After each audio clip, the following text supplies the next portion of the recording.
রাখেন? এই পশু পাখি ঘরে রাখে, কুকুর বিড়াল ঘরে রাখে, ওরা ওদের দূরে দূরে কাঞ্চনজঙ্ঘা। পাহাড়ে পাহাড়ে ঘুরতেছে। ওই পুচুনিটা ওই দিকে ছিল, ওইটা ওর রাজত্ব। মাথাটা একদম ঢুকে গেছে।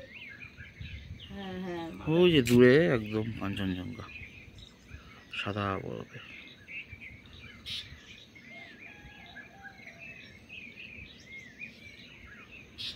সূর্যটা এখানে পড়লে ভালো চকচক করতো, সূর্যটা তো অন্যদিক দিয়ে। এই সাদা মেঘটা এখানে এসছে। আবার ওই যে মেঘ একটা আছে দাঁড় করিয়ে রেখে দিয়েছে, যে মাঝখানে একটা, পেটের সামনে একখানা, মানে একটা না একটা রাহু ওর থাকবেই।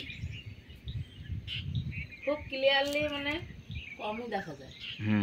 আজকে ক্লিয়ারলি দেখা যাচ্ছে পুরো, তাও যে দেখা যাচ্ছে এটা ক্যামেরা লেন্সে অতটা ভালো বোঝা যাচ্ছে না। হ্যাঁ, এটুকুই আমাদের কপাল, ক্যামেরা লেন্স তো এরকম ওয়েদার থাকলে তুমি বাড়ি যাওয়ার আগে সুন্দর দেখতে পাবো।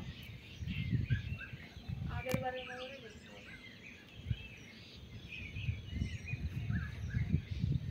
ভাবো এটা বাংলাদেশ থেকে দেখা যাচ্ছে। বাংলাদেশ, মা হ্যাঁ যখন ও পুরোপুরি মানে কাঞ্চনজঙ্ঘা যখন পুরোপুরি ভাবে মানে বেরিয়েছিল, ওয়েদার ভালো ছিল, তখনই মনে হয় এদিকে রোদে বাংলাদেশ থেকে দেখা যাচ্ছে। হ্যাঁ, আমরা যখন দার্জিলিং এ ঘুরতে গেছিলাম না, একজনা বলতেছে একটা টুরিস্ট বলছিল, মানে মুসলিম, একবার দেখা গেছে। একবার দেখা যাচ্ছে।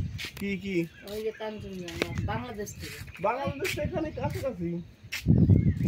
আরে দার্জিলিং ঘুরতে গেলাম গেছিল তো, ওরা বলা বলি করছে।